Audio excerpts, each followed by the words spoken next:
and the Muslim NGOs were protesting against it, the Singapore government proposed that there should be, in Singapore, which is a multi-religious state as well, that there should be an official government forum for interreligious dialogue to talk about burning social issues.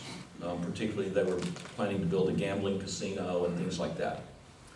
Well, in this case, a large group of conservative Christian pastors announced publicly that they could not possibly participate in interfaith dialogue.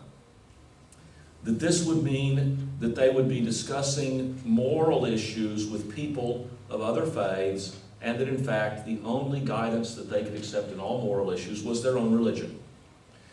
And that in fact the only guidance that the Singapore government should accept was from their religion. But certainly they were not, they said every religion can make its representation in the government, but we are not talking to anybody else. We have no need to talk to anybody else because we have nothing to learn from anybody else.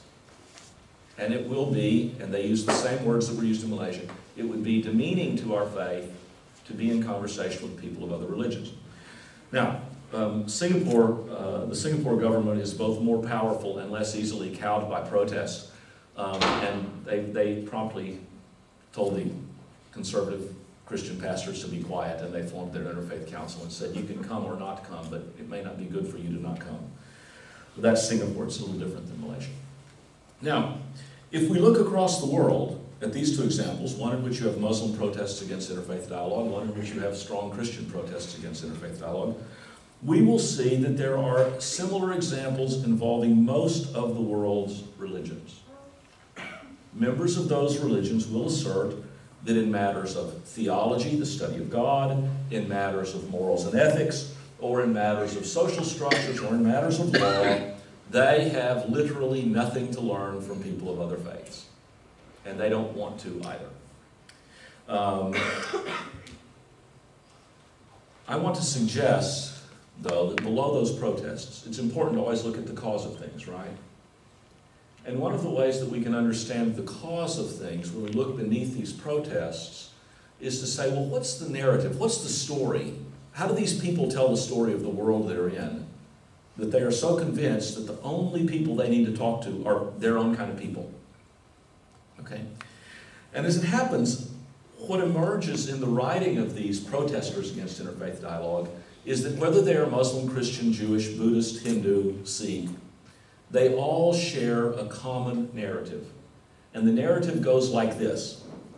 The whole world is sunk in chaotic darkness. The whole world is just bad. And fortunately, into this horrible, dark, bad, chaotic world, a single light has shone.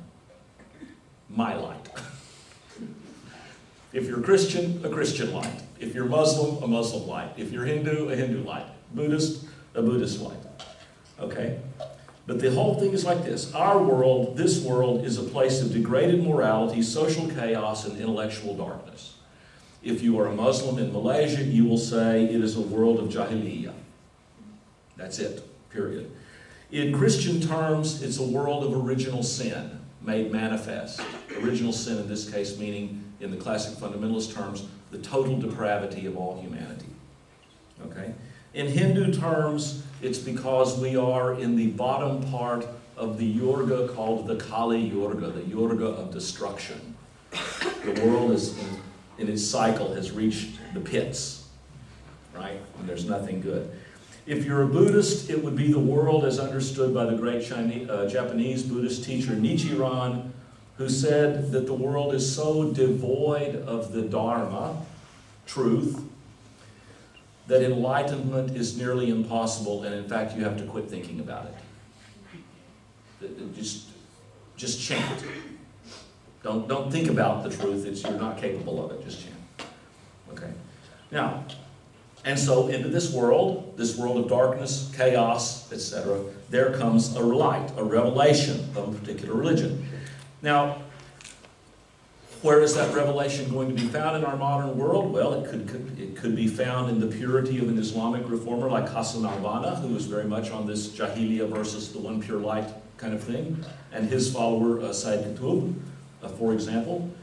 It is the kind of Christian orthodoxy of the group called the Princeton Fundamentalists. I know that we think of Princeton as an incredibly liberal school now, but believe it or not, 100 years ago it was the birthplace of fundamentalism.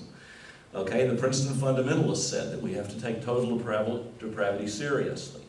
Most of the Christian world is distorted and amiss, and we're going to restore it, right? The one true light will come from Princeton. Could be Benedict XVI.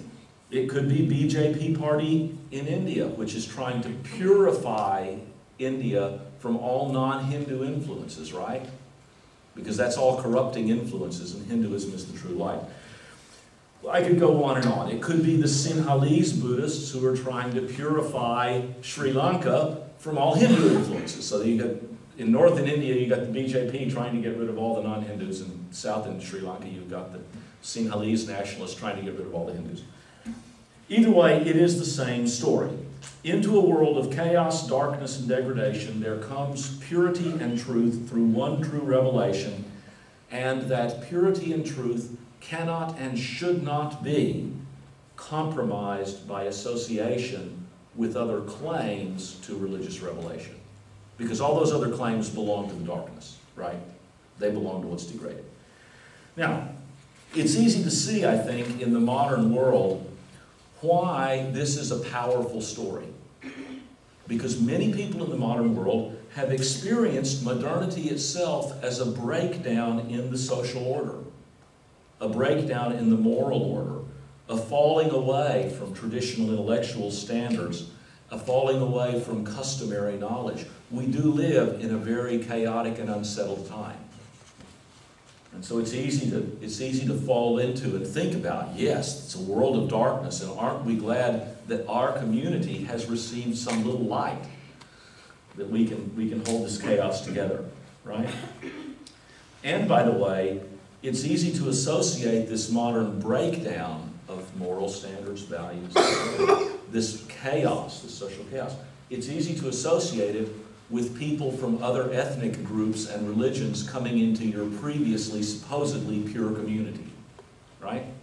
Now, I always tell people, we're here, are we in Richardson still? Yeah, we're in Richardson. You all may not be aware of this, but deep, long Richardson residents like myself will know that back when I went to high school at Berkner High School, back when it only had 200 students, by the way, instead of 15,000 or whatever are over there now. Back when I went to Berkner High School, Richardson called itself, the city motto of Richardson was a city of churches. It was the most Anglo-Saxon Protestant city you can possibly imagine. Okay? Now, Richardson has changed a little bit. There's you all right here.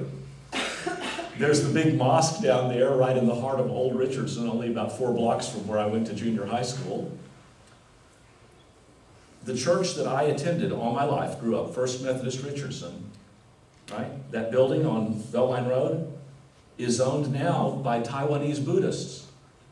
My church has become a Buddhist temple. Okay? One can understand how this might be a little unsettling. You know, you might feel like our nice, orderly, Protestant, Anglo-Saxon world has all of a sudden been kind of invaded by all these people who are different.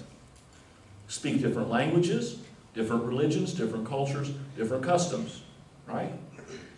Well, so it's easy to believe that the darkness has come in and we better hold up our one little light and don't talk to all that darkness out there.